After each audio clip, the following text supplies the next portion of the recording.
early on, I had this desire to study medicine. I was coming home from school one day, and there was a little bird, and he couldn't fly, and his wing was broken. So I picked the little bird up, brought him home, told my father about it, and he said, well, why don't you try to splint the wing of this little bird, because he had had a fracture and he had splints, and so I got a little tongue depressor, a couple of tongue depressors, splinted the wing. Within a few days, that bird was flying off, and I really felt good about that. When I think about it, and I've thought about this a lot, I think that was the first time I said I really wanted to study medicine. But there was something else that was important to me.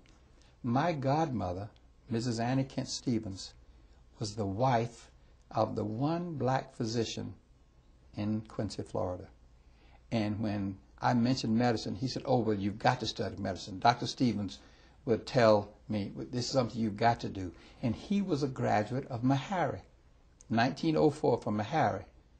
I heard a little bit about Howard, but I heard much more about Meharry. So thinking about going to medical school, that's why I thought I wanted to go, because I knew I couldn't go to any of the white schools in the South.